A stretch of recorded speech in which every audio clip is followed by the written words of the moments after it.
Hey, good morning, and welcome to a rejuvenated edition of Main Street. My name is DeWayne Hopkins. I'll be your host for a while anyway.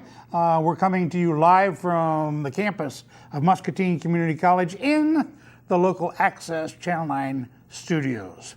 Well, my guest today, how would I describe him? He's dressed up, number one. Number two, he's got all these bells and whistles on. Number three, he's a friend of mine. And number four, he's recently sent me a picture of a largemouth bass that he claims weighed 6 pounds, but I don't know who caught it. So what do you say we go to him and ask him who caught it? Jerry Ewers, the fire department fire chief here in Muscatine of the Muscatine Fire Department. Good morning. Well, thank you. I can honestly say. Now wait a minute. I caught that bass. You caught the bass. I caught it. Someone else took the picture, and I sent it to you. Where'd you catch it at? In Fayette County, in northern Iowa. Most of the fish I've caught, I catch them right here. Well, that's the truth. You got me there. And you have that was the biggest bass I've ever caught. And you have people that will verify that. Yes, another city employee can verify. Yes. Oh. And this person, after I caught this humongous fish, was kind of quiet the rest of the day after I caught it. Was that was the biggest one of the trip? Yes. Yes. And did you have it mounted or? No, I should have, but nope. Catch and release. Back? Yes, I did. Was it him or her? I don't know, but maybe I'll catch him next time, and it'll be bigger. If you're bass fishing, aren't you supposed to know those things? Maybe. Can you enlighten me? It was a female. Males don't grow that big. Okay, so much for the fishing part of this show. I invited Jerry to be a guest today to tell us about all the services provided by the Muscatine Fire Department. And there are a bunch, because literally it is one of the best in the state of Iowa, if not the best in the state of Iowa. So, Chief, tell us what's a day like in the life of a firefighter? Well, a typical day is that they come in at 7 in the morning, and they prepare themselves for the day. You have multiple shifts. Yes, there are 3 shifts. They do work 24-hour shifts, and so it's 24/7, 365. So holidays, I mean, people are there all the time, ready to respond. In the average time frame, they work 10 days a month. And those are those 24-hour shifts. So a third of their life, they are living at the fire station. So it's like a home away from home. But their day starts out, they come in the morning and they get ready. And they have the coffee. Usually the newest guy is responsible to make the coffee to get the day going. But they start out at 7 o'clock in the morning. They relieve the crews that were on the previous 24-hour shift. They figured out what went on the day before. The off-going shift leaves. The oncoming shift starts their day. They have a meeting in the morning, and their shift officers will tell them what's planned. So they have a meeting every morning? Every morning, yep, because every day is somewhat different. For what's on our schedule, for whether they're doing inspections, public education, whether they're training. I know our department, we train 7,000 to 9,000 hours a year. So each person gets about 200 hours a year in training just to stay up on OSHA requirements, firefighter minimum training requirements, their paramedic certification hours for Iowa and Illinois. So most of what we do is preparedness, so we're ready for that next emergency, because you never know what it's going to be. So they're constantly training. Speaking of emergencies, they come in several forms with a firefighter. Mm-hmm. Some are medical emergencies. Some are like a house fire emergency. That's correct. Some are who knows what. So, if you will, describe for us a brand new Muscatine firefighter. Okay. Normally, the brand new Muscatine firefighter that we are hiring, number one, you have to be a paramedic in order to get hired. So they have their EMS training because they're a paramedic. They may not have a lot of experience on an ambulance, but they have their certification or they have their card saying that, that they can be a paramedic. The majority of the folks don't have a lot of fire experience, but we can teach them that. Some that we hire that may have worked on a volunteer fire department may have some fire experience, but again, we can teach them that. 90% of what we do is EMS related and 10% is fire. So as for Really? for this year, we are on track. We just ran the numbers yesterday. We're on track to be over 5,000 emergency calls. And so 10% of those would be fire. So 500 calls would be fire calls. But the rest of those are emergency medical calls. Now let me stop you here. Okay. Let's compare that information or that data with, shall we say, back in the early 60s, mid 60s. Okay. I don't have the data offhand from the 60s, but I can tell you I'm going on my 30th year at the fire department. So I started in 1988. We did 1,100 calls a year, and so that's just a hair over 3 calls a day. We're doing about 14 calls a day now, which is a little over 330% increase in call volume. And again, 10% of that are fire. Yes. And the 90% are medical. Medical, yes. So on a typical day, you would say that out of those calls, a little over 11 would be medical calls and 2 of those would be fire calls. And what is different is that our department, not only do we do the 911 ambulance calls in the city for all the emergencies that the ambulance goes on, but we also do interfacility transports. And there's only a few fire departments in the state that do that. And the interfacility transports are where we take a patient from one hospital to a hospital outside of our area. And we do 4 out-of-town, what we call out-of-town drop-offs, where we take people from Muscatine to a different community to a higher level of service. And so are those like non-emergency calls, or normally those are all emergency. A few of those will be non-emergency, but the majority of those are emergency calls. 3 of those a day on average will be from the hospital, our local hospital, to a hospital in another community, normally the Quad Cities or Iowa City. And then 1 of those on average per day is a 911 call that is serious enough that needs to go to another hospital immediately. So then we will take them, instead of taking them to the local hospital, we'll take them to a hospital outside of Muscatine. Is there any weight or measurement that determines who goes on a higher level emergency call and who doesn't, or are they all the same? Well, they're different, and it gets kind of confusing. But we have everyone's a paramedic on the department, and out of those paramedics, there's another higher level of training called a critical care paramedic, and those are for critical care transports. So patients that are really sick, maybe they're on a ventilator, maybe they're having. How many critical care EMTs do you have? Well, we just got a grant to train a few more, so we have 10 right now for critical care paramedics out of the 42. Yeah, you kind of balance out. You don't want to train everyone to that level because they won't have the call volume for the experience level. So I think a handful, 10 to 12 is a good number, and that way you have like 3 per shift. And again, we can call people in on overtime if we need be, but we have a handful, and those go on those critical calls. And especially a lot of times, like helicopters will take these critical patients, but they can't fly due to weather and other reasons, and so we take a lot of those critical patients also.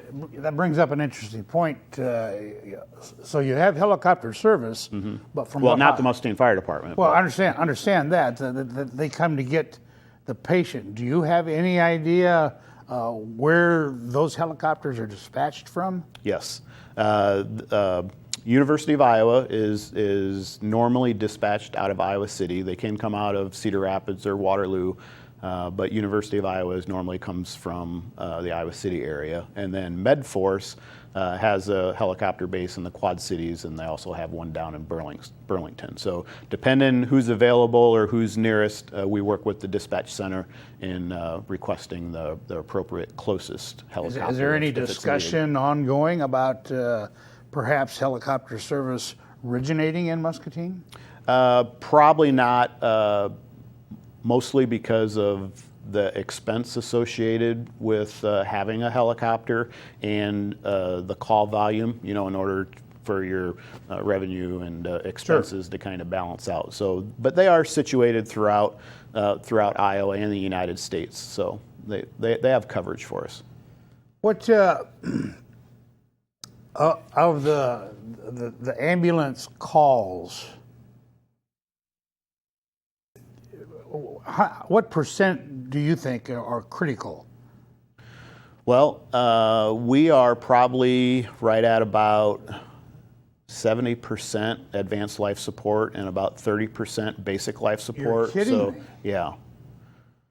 Those are serious numbers. They are, and that's within the norms of the United States for what we see when someone calls 911. Is it really? Yeah.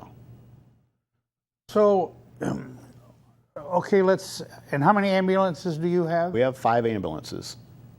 So if one is dispatched, let's say to Genesis East, you have 4 waiting in reserve. Yes. What kind of equipment do we see in all these ambulances? In fact, I'm just changing direction here. You have an event coming up, do you not? Yes, we do. Tell us about that. Well, we have our public safety open house coming up in October, and it will be pushed out through social media on the dates and times for that. I believe it's the 8th.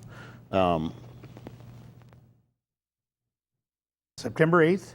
Yes, no, October 8th. For October 8th? October 8th, noon to 3 at the Public Safety Building. The Sheriff's Department will have stuff there. The Police Department will have stuff available, and so will the Fire Department. And that's our chance to invite the public into where we work and what we do. And we have things that we show them about our job. We usually do a couple demonstrations. And again, it's our opportunity to open up the public safety building and the fire station to the citizens of Muscatine, and we show them our equipment and show them our gear.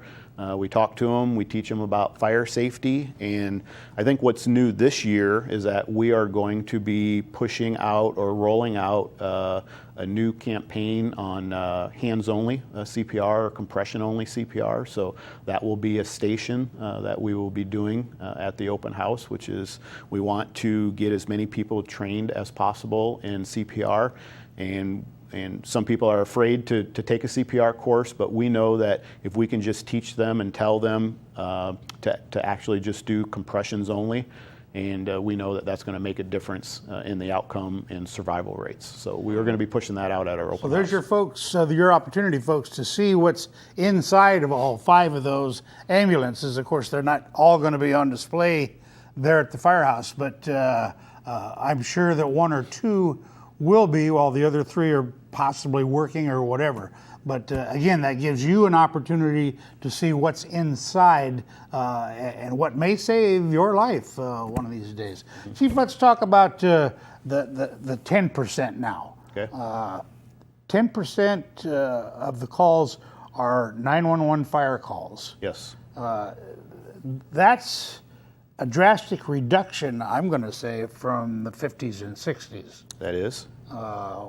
Is that due to education, or? It's in my opinion, it is due to our prevention and education efforts that we do through either our public education programs through the school systems and that we do in the fire station, but also through our fire inspection program and our fire marshal responsibilities on code enforcement. So I believe when you look at the national average as example for when you look at what causes fires, I believe number 9 on the list is children playing with matches or lighters.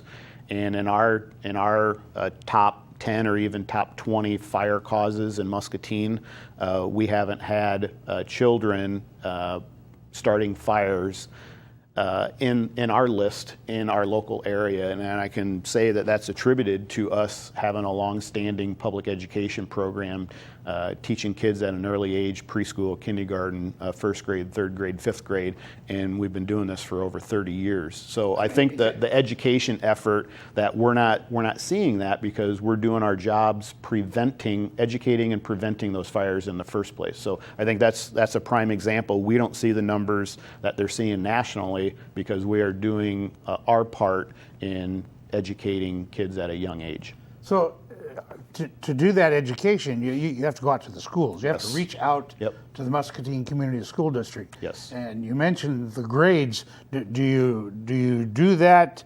Do you plan to do that at specific times while school's not in session for the upcoming school year, or how do you? The program and scheduling has been set up for quite a while.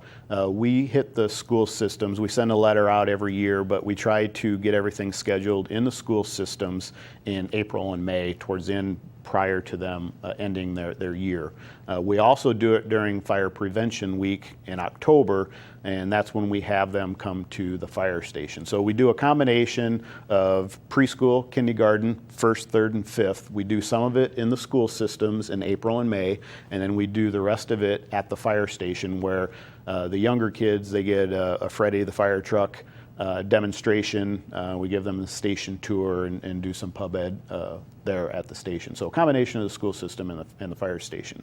But there's also a lot of other events throughout the year that we're invited to, and we do a lot of public education during those other events, EMS Day, safety and health fairs.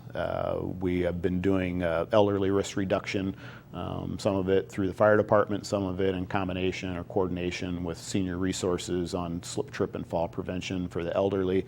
So there's different aspects of public education and fire prevention and safety techniques that we just do all year long. That's our job to do that. You used to have a program for citizens to get involved with, and I don't remember the length, but it was pretty intense. I know the Citizens Fire Academy. Councilman Bynum has participated in that. Is that ongoing, or? We are actually, we kind of changed the format of the Citizens Fire Academy, and after speaking with Chief Talkington, it made more sense, instead of having two separate programs, to combine them and do a public safety Citizens Academy. So we are actually in collaboration right now. We don't have a date set, but again, it will be pushed out through social media and people will know about it. But we're looking at the first quarter of 2018 of hosting the Public Safety Academy, which would be taught half by the police department, half by the fire department. So we would encourage any of the residents, or specifically council members or news media, if they want to know what it's like to be a firefighter or a police officer, and what the job entails and what we do on a daily basis. It's a great opportunity to sign up for that Citizens Academy. What are the time requirements for that, a course like that? Yeah, I believe in the past when we've done it, we did it one night a week, I think, for 6 weeks. And I think we're still looking at that same format, but there'll be a brochure that will explain how you fill out the application and what the time commitment involved for the program. But again, I would strongly recommend people signing up for that. So we've had such great positive feedback from people that they had no idea, what a day in the life of a firefighter was like. So it's kind of eye-opening. You had mentioned earlier in this interview that you were a 30-year veteran of the Muscatine Fire Department. It doesn't seem like it. Pardon me? It doesn't seem like it. You don't look like it either. Started when I was 12. In any case, a lot of things have changed over the years, in 30 years' time.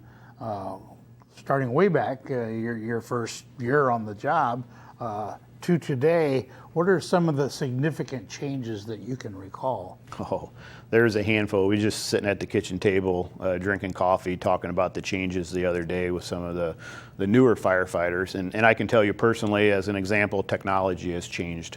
When I started, we didn't have any computers in the fire station, so you either did handwritten reports or you did it on a typewriter. So I mean, it wasn't until probably 1989, I think we had our first computer, and we utilized WordStar, and that was before Windows, platform Sure. and stuff like that. So I think technology has changed. I think our training efforts are like top notch. I can tell you that when I first started, I believe the focus was more on cleaning in the fire station, cleaning the trucks, cleaning the floors, cleaning your living quarters. Has the emphasis gone away from that, or? Well, we still have to clean it, but the emphasis is on training. You have so many training requirements, and we are an all hazards fire department. You never know when that 911 call comes into the dispatch center and the tones or the alarms go off in the station. You have no idea what it's going to be. So you have to train for everything. There are high risk, but then low occurrences. There are low occurrences that maybe have high risk or low risk. So even though that something may only happen once every 10 years, you still have to train on that so you know what happens and you know what to do when you have that call. So training is a big component, whereas I can say that when I first started, it seemed like the emphasis was on clean, clean, clean, keep everything clean, make everything look nice, and there wasn't really a lot of focus on training. And I can say today it's flip-flopped around. Yes, we want the trucks to be clean and everything like that, but the focus has to be on training so that people are ready to go when the alarm goes off so they can handle every emergency. And every emergency is different. Which is easier to keep clean, a white fire truck or We are migrating to red apparatus. So that's an inside joke, by the way. Dispatch. Okay. Since the inception of the dispatch center in Muscatine, where they're handling not just fire services, but public safety, as in the police department, as well as the sheriff's department. How has that worked, number one, and do you think it's worked for the better? Well, I think the county, the MUSCOM, Joint Communications Center, is does the dispatching for everybody in the county. So just like you mentioned, they do it for police, fire, they do it for sheriff, they do it for the search and rescue, and they do it for all the volunteer fire departments and the few ambulance services in the county. So they are our point of contact. So when someone has an emergency and they call 911, it goes into MUSCOM, which is the Joint Communications Center. And then it's up to the dispatchers to do the call intake and the processing, get the information that they need, and then that's when they dispatch the appropriate resources. So I think things are working. We have new radio system that we are utilizing, and that seems to be plugging along also with our communication system. So Not that it's your area of concern, but it seems like sometimes the sirens work and sometimes they don't. And that seems to be an ongoing thing, and I don't know if anyone else has mentioned it, but I certainly have noticed, and I was a little closer to the program a couple of years ago than I am now, but it's happened. Now, the last time we had a weather emergency, the sirens went off, but the time before that, which was a short time before that, they did not. Okay.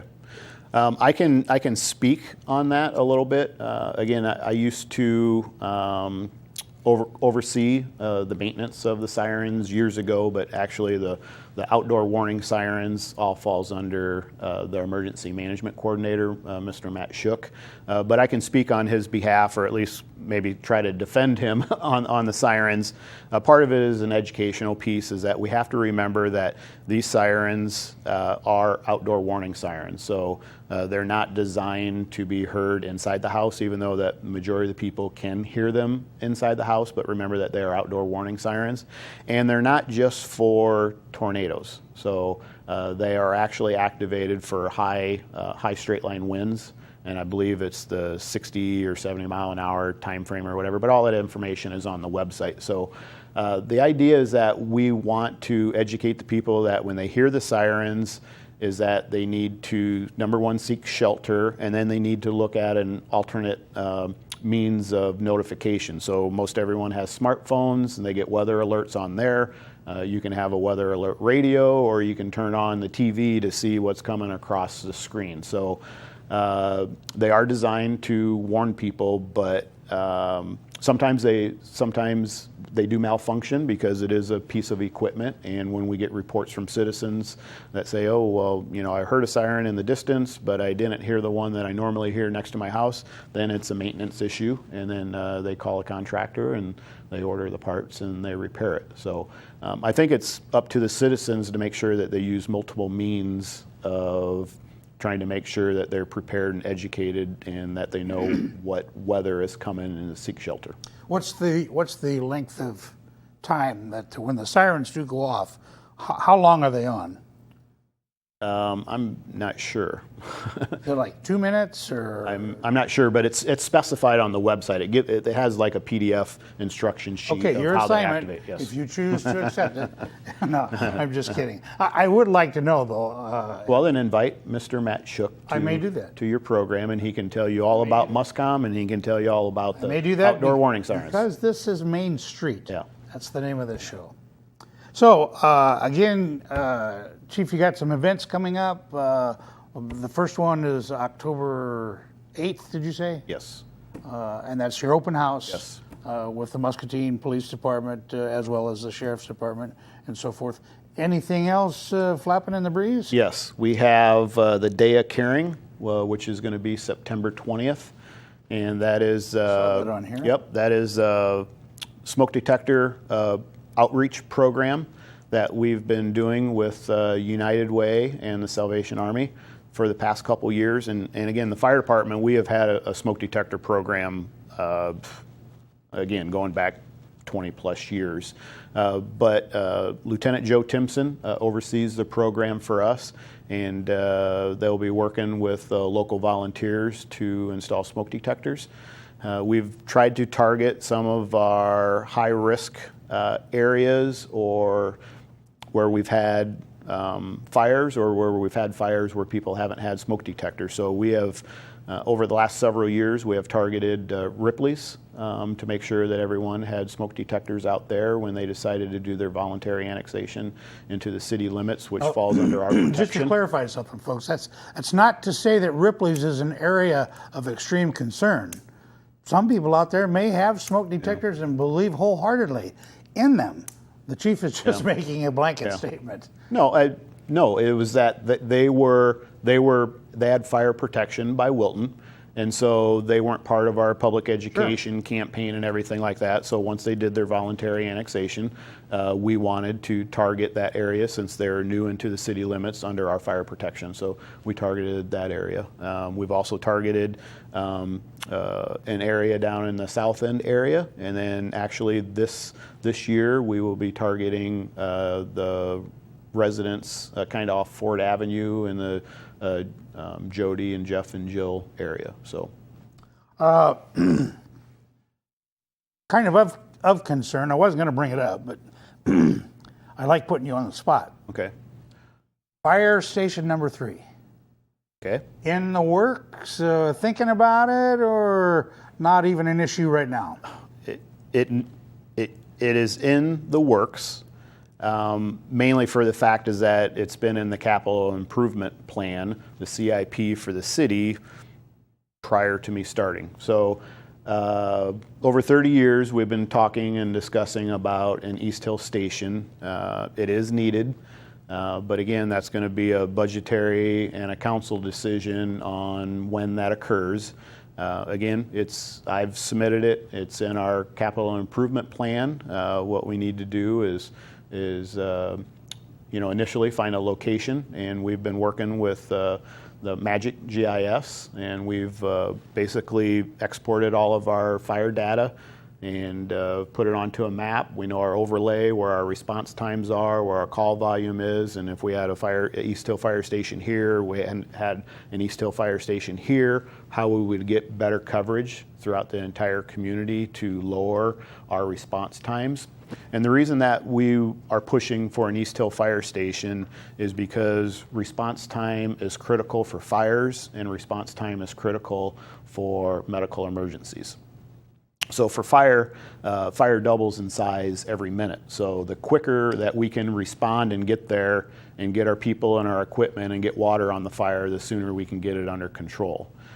For medical emergencies, so you give an example of a cardiac arrest. Your chance of survival decreases 7 to 10% by every additional minute it takes for us to get there. So my job as fire chief is to make sure that, number one, that we have the proper equipment and that we have the people trained to do the job. And then as we have the people and the equipment, it's to keep them safe and to make sure that we are providing the citizens with what they need. So are we meeting the needs of the citizens? So, Interesting. So yes, we have been talking about East Hill Station.